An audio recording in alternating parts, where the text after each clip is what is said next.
तो स्टूडेंट फिर एक बार आपके लिए हमने UP polytechnic applied maths question paper लेके आए हैं। बहुत इंपॉर्टेंट क्वेश्चन पेपर है। इससे पहले हम ऑलरेडी एक क्वेश्चन पेपर को यूपी पॉलिटेक्निक का अपलोड कर चुके हैं, उसके 7 पार्ट हैं।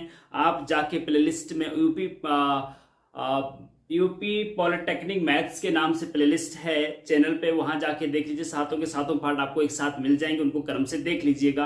अब दूसरा क्वेश्चन पेपर, ये लेटेस्ट क्वेश्चन पेपर है, बहुत इंपॉर्टेंट है, जो कि आपका आने वाला एग्जाम उसके लिए बहुत ज्यादा इंपॉर्टेंट है। अप्लाइड मैथ्स 1 का ये क्वेश्चन पेपर है स्टूडेंट, और 2.5 घंटे इसका समय होगा और मैक्सिमम मार्क्स 50 है। 50 मार्क्स का क्वेश्चन होगा ये। और इसमें जो है आपको क्वेश्चन नंबर 1 to 5 तक दे रखे, जैसे कि पिछले क्वेश्चन पेपर में थे। और जो क्वेश्चन नंबर 1 है स्टूडेंट, ये 12 पार्ट इसमें दे रखे हैं। ठीक है जी। Answer any 10 part of the following. Question number 1 में आपको 12 पार्ट दे रखे, उसमें से 10 के आंसर देने। 1 मार्क्स का एक क्वेश्चन है और 10 मार्क्स के आपके 10 क्वेश्चन हो जाएंगे। अगर 10 के 10 सही कर लिए तो 10 मार्क्स आपके कंफर्म हो जाएंगे। और एक मार्क्स के हैं, ये आसानी से आपको समझ में भी आ जाएंगे, याद भी हो जाएंगे, और आपकी मैथ्स की बैक भी क्लियर हो जाएगी और आप आसानी से पास भी हो जाओगे। ठीक है स्टूडेंट, तो इसको जरा ध्यान से देखिएगा। बहुत ज्यादा इंपॉर्टेंट क्वेश्चन पेपर है। इसमें ट्रिग्नोमेट्री भी है, ट्रिग्नोमेट्री से भी है क्वेश्चन, एपी जीपी से भी है, और वेक्टर से भी है, फंक्शन से भी है, फिर ट्रिग्नोमेट्री अगेन, फिर आपका डिफरेंशिएशन, फिर आपका कॉम्प्लेक्स नंबर। तो सारे के सारे वेरी इंपॉर्टेंट क्वेश्चन हैं।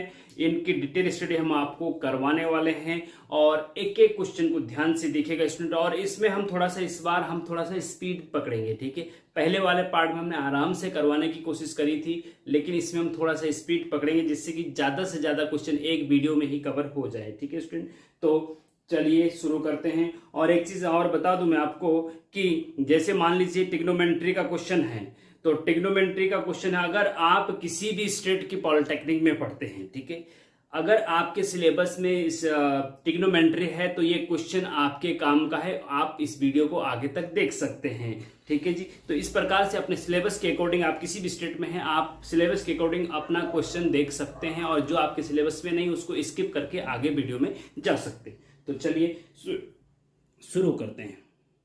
तो देखिए पहला क्वेश्चन, ए इन ट्रायंगल त्रिभुज एबीसी, ए बराबर 16, बी बराबर 12 एंड एंगल बी बराबर 30 degree, then the value of sine A is. Sine A की वैल्यू बतानी। ये 3 चीजें आपको दे रखी हैं। ए की वैल्यू, बी की वैल्यू, मतलब साइड से ही, small A B C sides होती है, कैपिटल बी जो है आपका एंगल दे रखा है। तो साइन ए फाइंड आउट करना है, और बहुविकल्पी है ये, तो 4 ऑप्शन दे रखे हैं। इनमें से कौन सा ऑप्शन सही है? 3/2, 2/3, 1/2, नॉन। ठीक है जी। अच्छा, अब देखिए स्टूडेंट, इसमें क्या है कि अगर इसमें ये बोला होता कि ये एबीसी एक राइट एंगल ट्रायंगल है, तब आपने ट्रिग्नोमेट्री अगर पढ़ी होगी स्टूडेंट, नहीं पढ़ी है तो डिटेल लेक्चर नीचे डिस्क्रिप्शन में है, वहां जाके पढ़ लीजिएगा, बहुत इंपॉर्टेंट है। ठीक है जी। ए बी सी, अगर यहां पे राइट एंगल ट्रायंगल दे रखा होता तो फिर ये 90 डिग्री का होता और ये 30 डिग्री होता। और ए की वैल्यू आपकी, ए मतलब एंगल जो ए है उसके ठीक सामने की जो भुजा है वो स्मॉल ए होती है, 16। ठीक है जी। और बी के ठीक सामने की 12। ठीक है जी। अब इसके अकॉर्डिंग आप देख सकते हैं इजीली, आप अगर यहाँ पे साइन 30 डिग्री लंब बटे आधार, हाँ, tan 30 डिग्री बराबर लंब बटे आधार, लंब ये है, आधार ये है, तो 12 बटे ए बी। हमें निकालना क्या है? जो भी निकालना है, इस टाइप से आप निकाल सकते हैं। लेकिन एक चीज ध्यान रखना स्टूडेंट, यहाँ पे राइट एंगल ट्रायंगल नहीं दे रखा है। इस चीज को जरा ध्यान से देखिएगा आप। यहाँ पे राइट एंगल ट्रायंगल नहीं दे रखा है, मतलब समकोण त्रिभुज नहीं है। ऐसा नहीं बोलोगे समकोण त्रिभुज है। ठीक है, तो ये सिंपल आप त्रिभुज कोई हो सकता है। ये देखिए, ये सिंपल कोई त्रिभुज है, और ए बी सी एक त्रिभुज है, और इसका एंगल बी दे रखा है आपको 30 डिग्री, और साइड ए के सामने की जो भुजा होती है, कैपिटल ए के सामने की भुजा होती है वो स्मॉल ए होती है, मतलब 16 है। ठीक है जी। और बी के सामने की भुजा वो स्मॉल बी होती है। देखो बी आपका 12 दे रखा है जी। ठीक है जी। सी आपका नहीं दे रखा है, तो सी जो है आपका क्वेश्चन मार्क है, सी निकालना भी नहीं वैसे भी। अब हमें साइन ए निकालना है, तो इसके लिए स्टूडेंट क्या है, जब भी भुजा दे रखी हो और साइन ए साइन बी टाइप में कुछ दे रखा हो, तो इससे दिमाग में एक आना चाहिए कि एक फॉर्मूला होता है जिसको साइन फॉर्मूला कहते हैं, साइन फॉर्मूला ट्रिग्नोमेट्री में। नहीं पता तो डिटेल लेक्चर देख सकते हैं आप। इसको सॉल्व जब करेंगे तो हम जानते हैं कि साइन फॉर्मूला क्या होता है। साइन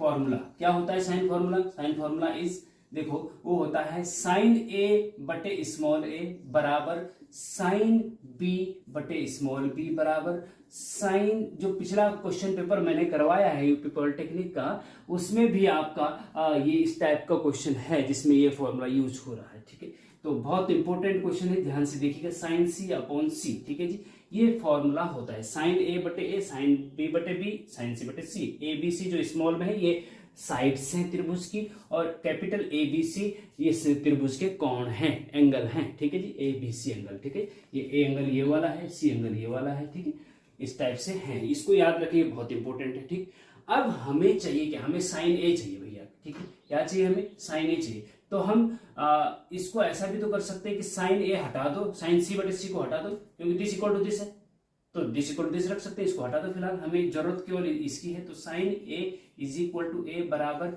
साइन बी बटे स्मॉल बी। ठीक है, कोई दिक्कत नहीं है।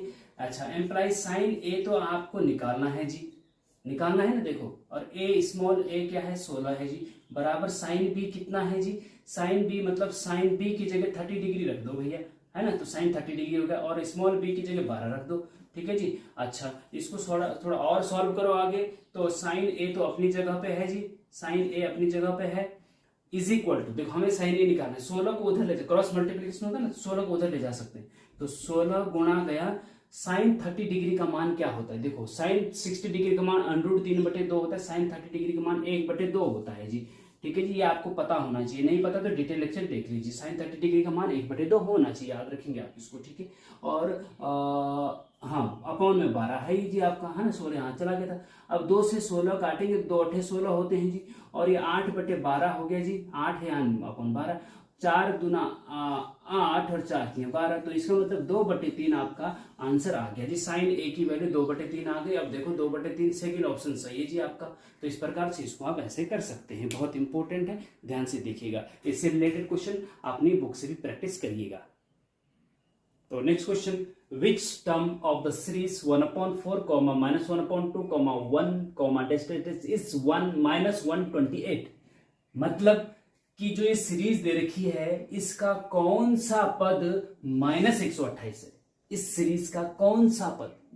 तो कौन सा पद हमें निकालना है? तो माना nवां पद इसका 128, n मान लो, माना nवां पद, हाँ मानना पड़ता है ना मैथमेटिक्स में, तो nवां पद।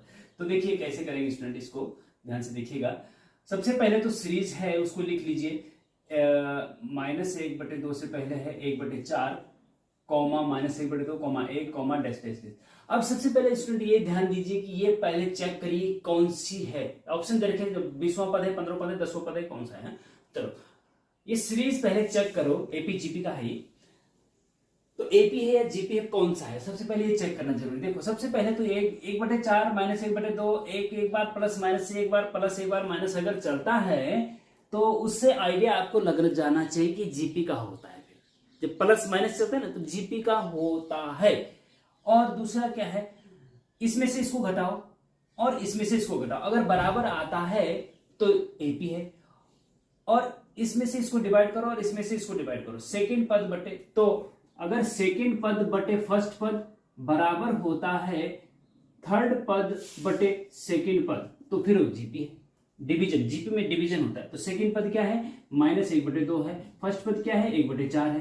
क्या ये बराबर है? थर्ड पद क्या है? 1 है, और सेकंड पद क्या है? -1/2 है। तो देखो जरा चेक करके देखो इसको, यहां से -1/2 है ना, तो 1/4 को जब बटे से ऊपर ले जाते हैं तो उल्टा हो जाता है, मल्टीप्लाई में जब जाता है तो 4/1 हो जाता है। 1/4 ऊपर जाके क्या हो जाएगा? 4/1 हो जाएगा। ओके, इज इक्वल टू 1, और इंटू -1/2 को ऊपर ले जाएंगे तो वो उल्टा हो जाता है इंटू में, हाँ, तो क्या हो जाएगा? -2/1, माइनस का 2/1 हो जाता है जी। ठीक है जी, हाँ। अच्छा अब देखो 2 से 4 काटेंगे तो 2 दूना 4, माइनस का 2 बचा जी, माइनस का 2/1 बचा, तो 1 लिखने की जरूरत ज्यादा है नहीं। ठीक है जी, यहाँ पे भी माइनस का 2 बचा। ठीक है, ओके, ठीक है, वेरी गुड। तो -2 बराबर -100, काट क्यों रहा भाई?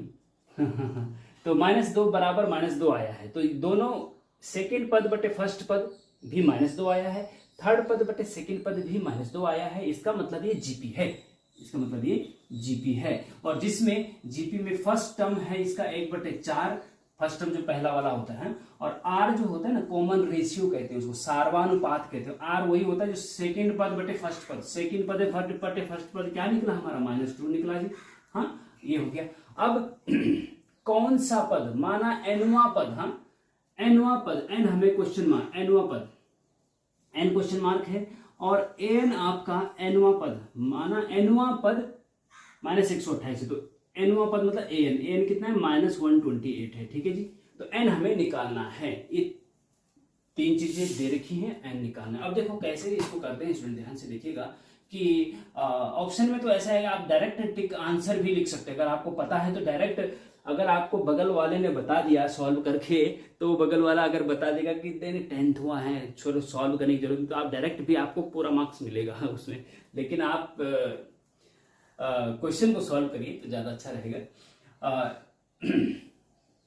हाँ तो अब यहां पे लिखेंगे चूंकि nth term of GP is क्या होता है, an बराबर ए आर की पावर n-1, ये फॉर्मूला है।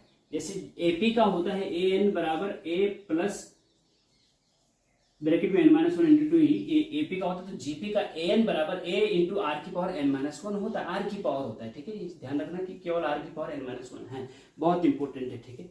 हाँ an आपका दे रखा है -128 बराबर a आपको 1/4 दे रखा है, गुणा r आपका -2 है, उसकी होल पावर n-1 है, n तो निकालना है ना इसलिए। हाँ हाँ ठीक है ओके। तो अब देखिए स्टूडेंट, -2 की पावर n-1 तो अपनी जगह पे है, 4 को इधर ले जाओ, 4 का मल्टीप्लाई इधर हो जाएगा ना, तो ये हो जाएगा आपका -128 गुणा गया 4। देखो 4 का मल्टीप्लाई इधर, क्रॉस मल्टीप्लीकेशन होता है ना, तो बटे में तो इधर आ गया। अब इसको ऐसा करो कि -2 की पावर के रूप में अगर ये बदल जाए तो मजा आ जाएगा, -2 की पावर के रूप में अगर ये हो जाए तो बेटर रहेगा। देखो ये माइनस अपनी जगह पे है, और इंटू 128 को आप 2 की पावर क्या लिख सकते हैं बताइए, 2 दूना 4 दूना 8 दूना 16 दूना 32 दूना 64 दूना 128, है ना। तो मतलब कितनी बार हो गया, 7 बार, तो 2 की पावर 7, 2 की पावर 7 -128 को आप -2 की पावर 7 लिख सकते हैं भैया, ठीक है। इंटू 4 को आप 2 की पावर 2 लिख सकते हैं कि 2 दूना 4 होता है, और आपको पता है माइनस, तो अपनी जगह पे 2 की पावर 7 इंटू 2 की पावर 2, गुणा में जब बेस सेम होता है गुणा में घाते जुड़ जाती है, 2 की पावर 7 और 2 9 हो जाएगा भैया, हो जाएगा कि नहीं। अच्छा अब देखिए ध्यान से देखिएगा, बहुत इंपॉर्टेंट बात बता रहा हूं एक में, कि एम्प्लाइज -2 की पावर यहाँ पे क्या है n-1 है। अब यहाँ पे भी -2 की पावर के रूप में बदलने की कोशिश करो, जिससे कि हमें n निकल जाएगा फिर, ठीक है। तो क्या हम इसको -2 को अभी केवल 2 की पावर 9 था, तो हम -2 की होल पावर 9 लिख सकते हैं क्या, क्योंकि माइनस की पावर विषम संख्या होगी, माइनस से आ रहा है, 2 की पावर 9, 2 की पावर 9 रहेगा, ठीक है जी। अच्छा अब देखो थोड़ा सा ध्यान से देखिएगा, बहुत इंपॉर्टेंट चीज यहाँ पे आगे मैं बताने वाला हूँ आपको। -2 की पावर n-1 है, ठीक है जी। हाँ अच्छा चलो कोई दिक्कत नहीं, देखो कुछ मत करो, मैं सोच रहा था कि इसको 10-1 करो, नहीं कुछ मत करो, ठीक है। अब देखो जब बेस सेम होता है स्टूडेंट, जब बेस सेम होता है तो ये पूरा का पूरा इसके इक्वल है, ये पूरा का पूरा इसके इक्वल है। अब ये इसके इक्वल कब होगा, जब बेस इनका सेम होगा और पावर भी सेम होगी। तो बेस तो भैया सेम है, -2 है, -2 है, पावर भी सेम होनी चाहिए, मीन्स इसका मतलब ये हुआ कि n-1 बराबर होना चाहिए 9 के, तभी तो ये पूरा का पूरा इसके इक्वल होगा, इक्वल टू का चिन्ह बीच में, तो दैट मीन्स कि n-1 बराबर होगा 9 के। देखिए इंपॉर्टेंट है। हाँ और यहां से n बराबर हो जाएगा, -1 उधर जाएगा तो प्लस का हो जाएगा, 9 और 1 10, तो n बराबर 10 आ गया, तो 10वां पद आपका -128 है, तो आंसर आपका हो गया आपका ये वाला थर्ड ऑप्शन, ठीक है जी। तो इस प्रकार से आप इस क्वेश्चन को करेंगे। नेक्स्ट क्वेश्चन पे चलते हैं। तो next question student, if vector a vector is equal to 2i plus mj plus 3k and b vector is equal to 4i minus 2j minus 2k are perpendicular, then value of m is, दो vector A vector ये दे रखा है, B vector ये दे रखा है, ये दोनों वेक्टर एक दूसरे के परपेंडिकुलर है। परपेंडिकुलर मतलब लंबवत, लंबवत। हाँ, अगर ए वेक्टर इस दिशा में है, ए वेक्टर इस दिशा में है, तो बी वेक्टर ऊपर की तरफ ऐसा है बी वेक्टर, ठीक है जी। मतलब ए वेक्टर और बी वेक्टर के बीच में 90 डिग्री का कोण है, एक दूसरे के परपेंडिकुलर है।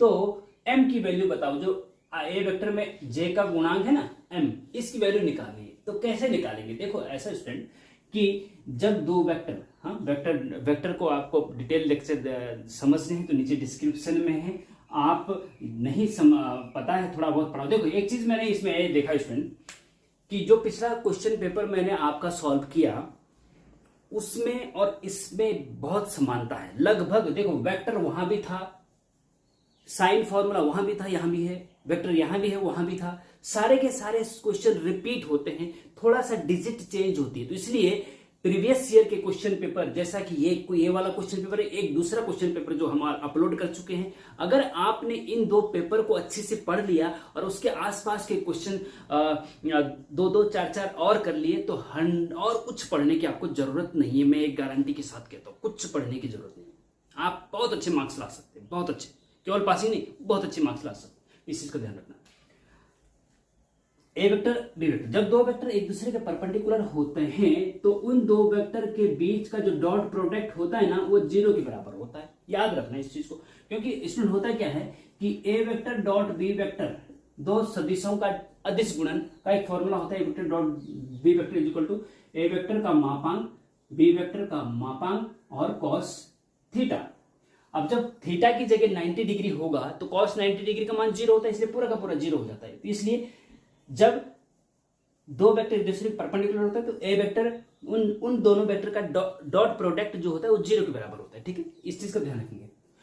अब कैसे सॉल्व करेंगे देखिए, चूंकि A vector is perpendicular to B vector, ये परपेंडिकुलर का चिन्ह है, ठीक है, एक डंडा ऊपर एक ऐसे ऊपर, ठीक है। Therefore A vector dot B vector बराबर 0।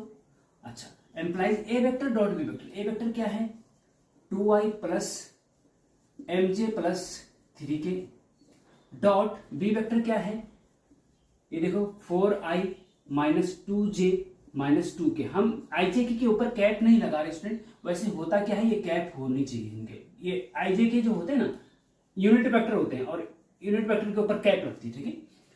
अच्छा, ए की जगह ये लिख दिया डॉट, फिर बी की जगह ये लिख दिया इज इक्वल टू 0, ठीक है। अब दो वेक्टर ijk के रूप में है, उनका डॉट प्रोडक्ट कैसे करते हैं याद रखना, बहुत इंपॉर्टेंट है। एक तो सिंपल है कि 2i का पहले आप इसके साथ करो, इसके साथ वो लेंथी प्रोसेस है, शॉर्टकट तरीका। मैं पहले लेक्चर में थोड़ा डिटेल में बता चुका हूं, पहले क्वेश्चन पेपर में आप उसको देखेंगे तो उसमें मैं बता चुका हूं कि i का इसके साथ, फिर j के साथ, k के साथ।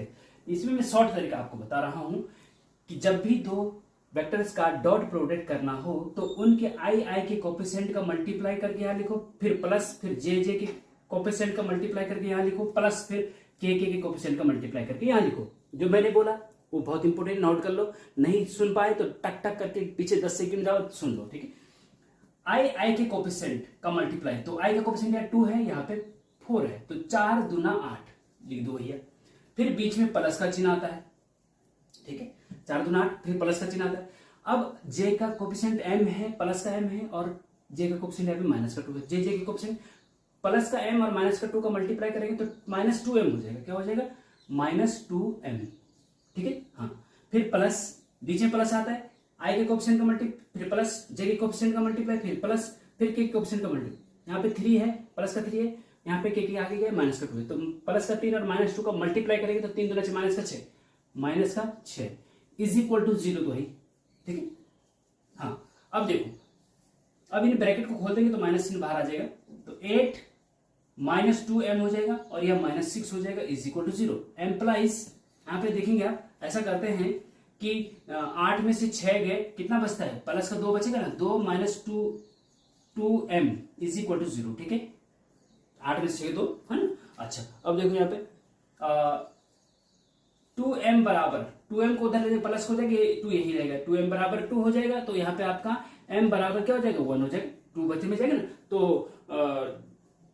m बटे में जाएगा 2 बटे 2, और m बराबर क्या हो जाएगा? 2 बटे 2 बराबर 1, तो आंसर आपका 1 हो जाएगा। अब ऑप्शन देख लीजिए, ऑप्शन में 2 है, 3/2 है, 3 है, नन है। तो यहाँ पे m तो बराबर 1 आया भैया, तो वो कह रहा है ना कि परपेंडिकुलर, तो m की वैल्यू बताओ। तो m की वैल्यू इनमें से तो 3 में से कोई नहीं, नन है, मतलब इसका मतलब आंसर आप नन लिखेंगे, मतलब इनमें से कोई नहीं। चौथा ऑप्शन सही होगा, ठीक है, इस चीज का ध्यान रखना। कभी कभी ऐसा होता है कि ऑप्शन इसमें आपको 1 नहीं मिल रहा है तो आप किसी इनमें से ही लगा दो, नहीं, नन इसीलिए लिखा, नन मतलब इनमें से कोई नहीं है। आंसर 1 है तो इसका मतलब इनमें से कोई नहीं, तो चौथा ऑप्शन आपका सही होगा, ठीक है। नेक्स्ट क्वेश्चन देखिए student, if fx is equal to 1 minus x बटे 1 plus x then value of f cos theta is।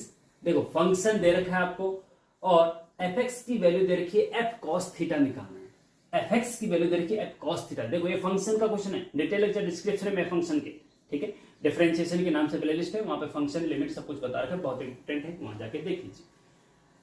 fx बराबर ये दे रखा है तो f थीटा cos थीटा बराबर क्या होगा। देखो स्टूडेंट कैसे करेंगे इसको, ध्यान से देखिएगा। ऑप्शन में ये दे रखे हैं आपको 4,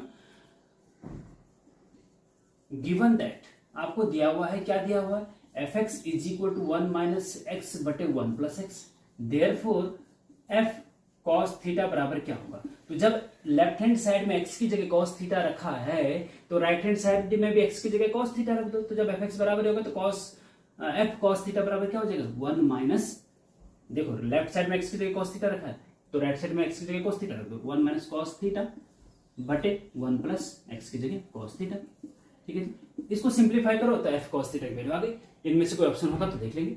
अच्छा अब कैसे इसको करेंगे स्टूडेंट, देखिएगा 1 minus cos theta 1 plus cos theta, इसके कॉन्जुगेट से मल्टीप्लाई करके कोई फायदा नहीं है। देखो हाँ एक चीज मुझे याद आ रहा है, cos थीटा का फॉर्मूला बहुत इंपॉर्टेंट फॉर्मूला, बहुत ज्यादा हर जगह यूज होता है। अगर आपके दिमाग में नहीं आ रहा है तो मेरे दिमाग में इसलिए आ रहा है कि मैंने प्रैक्टिस बहुत कर रखी है, आपके दिमाग में इसलिए नहीं आ रहा होगा कि आपने प्रैक्टिस नहीं, तो प्रैक्टिस करनी है तो डिटेल लेक्चर ट्रिग्नोमेट्री के नीचे वहां जाके 8-9 लेक्चर है, उनको एक क्रम से दिखेगा तो सब कुछ आपकी प्रैक्टिस अच्छे से हो जाएगी, आपको ध्यान आ जाएगा तुरंत। देखो cos थीटा cos 2 थीटा के 3 फॉर्मूले होते हैं, एक होता है student cos square theta minus sine square theta, और एक होता है student 1 minus 2 sine square theta, और एक होता है 2 cos स्क्वायर थीटा माइनस 1। जब cos स्क्वायर होता है तो cos स्क्वायर पहले आता है, साइन स्क्वायर बाद में आता है, ठीक है, इस चीज का ध्यान रखेंगे। और ये की है, ये 3 फॉर्मूले बहुत ज्यादा इंपॉर्टेंट है, ये आपको याद रखने चाहिए। एक चीज इसमें ध्यान रखना कि जब यहाँ जो एंगल होता है उसका आधा इधर हो जाता है, यहाँ 2 थीटा है तो 2 थीटा का आधा थीटा हो तो ये थीटा एंगल थीटा हो जाता है। अगर यहाँ पे cos थीटा होता तो यहाँ पे क्या हो जाएगा, थीटा बटे 2 हो जाएगा, बस ये देखो। अगर cos 2 थीटा बराबर ये है तो cos थीटा बराबर क्या होगा, अगर फॉर्मूले में चेंज करना है तो cos स्क्वायर थीटा बटे 2, थीटा बटे 2 हर जगह थीटा बटे 2 आएगा। हाँ तो यहाँ पे भी क्या आएगा, एक तो हो जाएगा 1, अगर इसको हटा दे हमें क्योंकि हमें इन 2 की जरूरत है, एक है एक cos थीटा बराबर 1 माइनस 2 साइन स्क्वायर थीटा बटे 2, और दूसरा फॉर्मूला होगा 2 cos स्क्वायर थीटा बटे 2 माइनस 1, एंगल आधा हो जाता है, ठीक है, ये याद रखिए, बहुत इंपॉर्टेंट है, हाँ बहुत इंपॉर्टेंट है। तो इसको ऊपर वाले को याद न रखें क्योंकि हमें ये अभी चाहिए। cos थीटा के 2 फॉर्मूले, एक ये एक है, ठीक है। अब इनमें से कौन सा लगाना है, कहाँ अलग अलग लगेगा। देखो cos थीटा ऊपर में कौन सा लगाना है, 1 माइनस, यहाँ कौन सा लगाएं तो मेरे हिसाब से यहाँ पे ये वाला लगाना चाहिए। cos थीटा की जगह हमें ये रखना चाहिए यहाँ पे, क्योंकि फिर 1 से 1 कट जाएगा, ठीक है जी। तो अगर cos थीटा की जगह हम 1 माइनस ब्रैकेट के अंदर 1 माइनस 2 साइन स्क्वायर थीटा बटे 2 रखेंगे तो ब्रैकेट खोलेंगे तो ये माइनस का हो जाएगा और ये प्लस का 1 से माइनस 1 कट जाएगा, इसलिए हमने cos थीटा की जगह ये वाला फॉर्मूला रखा है, ठीक है जी। नीचे कौन सा रखें, 1 प्लस cos 2 थीटा की जगह इसको रखो क्योंकि माइनस 1 आ जाएगा, फिर 2 cos स्क्वायर थीटा बटे 2 माइनस 1, ठीक है। इस प्रकार से ये नीचे हमने ये वाला रखा, ये वाला है क्यों, क्योंकि यहाँ से -1 से +1 कट रहा है। हमारा उद्देश्य ये है कि जो जितने ज्यादा कटिंग होगी उतना बेटर रहेगा। तो स्टूडेंट आप समझ गए होंगे कि मैंने cos थीटा की जगह ये वाला फॉर्मूला क्यों रखा, नीचे वाले में cos थीटा की जगह ये वाला क्यों रखा, ठीक है। इसलिए रखा क्योंकि 1 से 1 कैंसिल हो रहा है आसानी से, ठीक है। तो इज इक्वल टू, अब ब्रैकेट खोलेंगे तो 1 माइनस, ये माइनस हो जाएगा, प्लस हो जाएगा, हाँ ये वाला प्लस हो जाएगा क्योंकि माइनस के अंदर मल्टीप्लाई प्लस हो जाएगा, प्लस का 2 साइन स्क्वायर थीटा बटे 2 अपॉन, ये देखो ये +1 से -1 कट रहा है आपका, ये भी ऊपर वाला कट रहा है, नीचे बचा आपका 2 cos स्क्वायर थीटा बटे 2, ठीक है जी। तो 2 साइन स्क्वायर थीटा बटे 2 और 2 cos स्क्वायर थीटा बटे 2 नीचे ऊपर बच गया, 2 से 2 भी कट जाएगा जब ये +1, तो बचेगा क्या, साइन स्क्वायर थीटा बटे 2 अपॉन कॉस स्क्वायर थीटा बटे 2, और साइन बटे कॉस क्या होता है, टेन होता है, तो टेन स्क्वायर थीटा बटे 2 आपका आंसर आ जाएगा भैया। अब देखो इसमें से टेन स्क्वायर थीटा बटे 2 कहीं पे है क्या, टेन तो एक ही है लेकिन वो भी टेन थीटा है, तो इसका मतलब आपके क्वेश्चन पेपर में जो ऑप्शन आए हैं स्टूडेंट वो गलत आए हैं। इसका मतलब ये है क्योंकि टेन स्क्वायर थीटा बटे 2 कहीं पे नहीं है, तो इसका मतलब ये ऑप्शन एग्जामिनर ने जो पैटर्न क्वेश्चन पेपर सेट किया है उसमें गलती है। हो सकता है प्रिंटिंग में गलती हो गई होगी या कुछ भी हो गया, तो ये आप अपने संस्थान में, अपने पॉलिटेक्निक कॉलेज में जाके अपने टीचर से डिस्कस कर सकते हैं कि सर ये क्वेश्चन का ऑप्शन जो है सही नहीं है। तो हम यहाँ पे ऐसा हो सकता है कि टेन थीटा की जगह यहाँ पे टेन स्क्वायर थीटा बटे 2 होता तो ऑप्शन सेकंड सही होता फिर, ठीक है। और नहीं है तो फिर आंसर तो ये है, आंसर तो ये है, इसके अलावा और कोई आंसर नहीं हो सकता, टेन स्क्वायर थीटा बटे 2, ठीक है। इस चीज का ध्यान रखेंगे। तो इस प्रकार से फंक्शन वाला क्वेश्चन आप करेंगे। तो next question student, the value of cos 3 theta plus iota sine 3 theta into दूसरे ब्रैकेट में cos theta plus iota sine theta is, इनमें से क्या होगा। ऑप्शन ए है cos 2 theta plus iota sign 2 theta होगा, या cos theta minus iota sine 2 theta होगा, या cos 4 theta plus iota sign 4 theta होगा, या नन मतलब कोई इनमें से कोई नहीं। तो आयोटा अगर आगे स्टूडेंट तो कॉम्प्लेक्स नंबर का क्वेश्चन है, और कॉम्प्लेक्स नंबर में बहुत सारी चीजें आती हैं, बहुत सारी चीजें आती हैं। नीचे डिस्क्रिप्शन में कॉम्प्लेक्स नंबर के डिटेल लेक्चर का लिंक है, पूरी प्लेलिस्ट है, उसको क्रम से देखेंगे तो कॉन्सेप्ट नंबर के बारे में जो भी आपका भ्रम है सब कुछ दूर हो जाएगा, ठीक है। तो इसको कैसे करेंगे, देखो स्टूडेंट ऐसा है, हमें इसको कैसे करना है, cos 3 theta plus iota sine 3 theta into cos theta minus iota sine theta बराबर क्या होगा जी, इज इक्वल टू क्या होगा जी। अब क्या होगा जी, देखो ऐसा है स्टूडेंट, डिमाइवर थ्योरम है एक, वो आपको याद होनी चाहिए। अब मेरे को ध्यान तुरंत उस पर गया क्योंकि मुझे क्लिक कर गया कि इसको ऐसे कर सकते हैं, क्योंकि मैंने प्रैक्टिस कर रखी, सिंपल सी बात है। आप प्रैक्टिस करेंगे तो आपकी बेइज्जती हो जाएगी, कोई रॉकेट साइंस नहीं है। अच्छा देखो, डिमाइवर थ्योरम में स्टेट ये है कि cos alpha plus iota sine alpha 1 लिख दो, चलो अल्फा 1, ये एंगल सेम होने से, into cos alpha 2 plus iota sine alpha 2, plus और भी हो सकता है लेकिन केवल 2 का ही रखते हैं, 3 4 5 कुछ भी हो सकता है, इज इक्वल टू होता है, इजी दो पोलर फॉर्म। देखो cos theta plus iota sine theta, एक कॉम्प्लेक्स नंबर ये है, एक कॉम्प्लेक्स नंबर ये, दोनों कॉम्प्लेक्स नंबर पोलर फॉर्म में है और मल्टीप्लाई में है। तो जब दो कॉम्प्लेक्स नंबर पोलर फॉर्म और मल्टीप्लाई में होते हैं तो डिमाइवर थ्योरम एक तो पावर n वाली है, एक दूसरी भी है कि इसको आप ऐसा लिख सकते हैं, कैसा, cos alpha 1 plus alpha 2, cos के एंगल जोड़ दिए जाते हैं प्लस आयोटा साइन, फिर साइन के एंगल जोड़ दिए जाते हैं क्योंकि बीच में प्लस का चिन्ह है, अल्फा 1 प्लस अल्फा 2, ठीक है जी। ये हो गया आपका इस प्रकार से, ये हो गया आपका इस प्रकार से, ठीक है। देखो cos के एंगल अल्फा 1 अल्फा 2 जोड़ दिए जाते हैं प्लस फिर आयोटा साइन के एंगल जोड़ दिए जाते हैं। ये डिमाइवर थ्योरम की प्रॉपर्टी याद रख लीजिए। नहीं पता कैसे होता है क्या होता है तो डिटेल लेक्चर नीचे डिस्क्रिप्शन में देख लीजिए। एक तो ये है, लेकिन यहां पे एक जगह प्लस है एक जगह माइनस है। अगर यहां पे माइनस होता, ध्यान दीजिएगा, अगर यहां पे माइनस है, यहां पे प्लस है, यहां पे माइनस है, ठीक है, तब कैसा होता है, तब क्या होता है कि cos के एंगल जो है, अगर यहाँ पे प्लस या माइनस है तो cos के एंगल इसमें से ये घट जाएगा, माइनस है तो घट जाएगा, प्लस है दोनों तो जुड़ जाएंगे। तो अब अगर ऐसा है तो अब क्या होगा, cos के एंगल घट जाएंगे क्योंकि यहाँ प्लस यहाँ माइनस है, तो अल्फा 1 माइनस अल्फा 2 हो जाएगा, अल्फा 1 माइनस अल्फा 2 हो जाएगा, प्लस यहाँ बीच में प्लस ही रहेगा, आयोटा साइन यहाँ पे अल्फा 1 माइनस अल्फा 2 हो जाएगा, ठीक है, क्योंकि यहाँ प्लस था तो यहाँ माइनस, जब यहाँ पे माइनस होगा तो इसमें से एक घटेगा, अल्फा 1 माइनस अल्फा 2 और अल्फा 1 माइनस अल्फा 2 दोनों जगह पे, ठीक है, बीच में प्लस ही रहेगा। ध्यान देंगे इस चीज को, बहुत इंपॉर्टेंट है। अगर दोनों प्लस होता तो प्लस हो जाए, एक जगह माइनस है तो इसमें से घटेगा। तो यहाँ पे भी वही चीज लग रही स्टूडेंट, अल्फा 1 की जगह 3 थीटा है और अल्फा 2 की जगह थीटा है, तो क्या हो जाएगा L cos alpha 1 minus alpha 2, क्योंकि यहाँ प्लस यहाँ माइनस है, तो 3 थीटा माइनस क्या हो जाएगा 3 थीटा माइनस थीटा हो जाएगा, plus iota sine 3 theta minus theta alpha 1 minus alpha 2 is equal to cos 3 theta में से थीटा कटेगा तो क्या बचेगा 2 थीटा बचेगा, प्लस आयोटा साइन 2 थीटा। बस आंसर देखो, इसमें से ऑप्शन ए सही है, cos 2 theta plus iota sign 2 theta. ठीक है, इस प्रकार से स्टूडेंट इसको आप कर सकते हैं। तो ये ऑब्जेक्टिव टाइप के क्वेश्चन स्टूडेंट कंप्लीट हो गए हैं। इसके बाद जो है नेक्स्ट क्वेश्चन जो है आपका वो ऑब्जेक्टिव नहीं है, सिंपल सॉल्व करना है, टेक्नोमेट्री का है, फिर बाइनोमियल का है, ये डिफरेंशिएशन का है, फिर से डिफरेंशिएशन का है, फिर से डिफरेंशिएशन का है, और उसके बाद फिर लास्ट 12वां क्वेश्चन कॉम्प्लेक्स नंबर का है। तो स्टूडेंट आप बने रहिए, इसके बाद नेक्स्ट लेक्चर हम तुरंत लेके आ रहे हैं, जिससे कि आपके एग्जाम तक हम ज्यादा से ज्यादा क्वेश्चंस सॉल्व करके, पिछले प्रीवियस ईयर के क्वेश्चंस सॉल्व करके आपको दे सके, जिससे कि आपको क्वेश्चन पेपर को, आने वाले क्वेश्चन पेपर को सॉल्व करने में आसानी हो। तो मिलते हैं नेक्स्ट लेक्चर में। Thank you very much. जय हिंद, जय भारत।